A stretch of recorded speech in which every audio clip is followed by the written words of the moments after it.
ધોરણ 10નું most IMP chapters આંકડાશાસ્ત્રનો સ્વાધ્યાય 13.2નો બીજો દાખલો એટલે કે આપણે બહુલકનો બીજો દાખલો જોવાના છે। તો તમને ખબર છે બહુલકમાં વર્ગ અને આવૃત્તિ આપેલી હોય છે।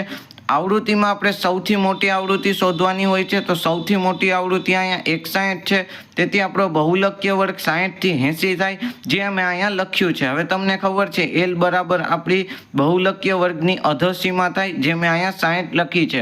F1 થાય આપણી બહુલકીય આવૃત્તિ, જે આ 61 છે, તો 61 મેં અહીંયા લખી। F0 થાય બહુલકીય આવૃત્તિના પાછળની આવૃત્તિ, એટલે આ થઈ ગઈ મારી 52, અને F2 થાય બહુલકીય આવૃત્તિના આગળની આવૃત્તિ, એટલે આ થઈ ગઈ 38, અને વર્ગ લંબાઈ જે h છે એ તો વર્ગ લંબાઈ છે, મોટા વર્ગમાંથી નાનો વર્ગ બાદ કરો તો આપણને વર્ગ લંબાઈ મળે, જે 20 છે। હવે આ સૂત્રમાં કિંમત મૂકી દઈએ આપણે।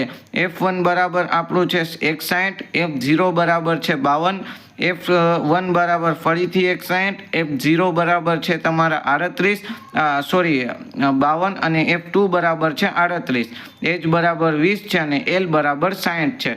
હવે સૌથી પહેલા 61 માંથી 52 જાય તો 9 વધે, 61 દુ 122 થાય, 52 અને 38 નો આ જે સરવાળો થાય માઇનસમાં જવાબ આવે -90 આવે, અને એને ગુણ્યા 20 તો હતા જ।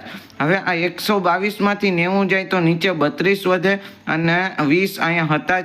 હવે 9 ગુણ્યા 20 ના છેદમાં 32 થાય, 9 ગુણ્યા 20 180 થાય, 180 ના છેદમાં 32, 180 ના છેદમાં 32, 180 ને 32 વડે ભાંગો તો 5.625 આન્સર આવે, અને તેને 60 વડે સરવાળો કરો તો 65.625 આન્સર આવે।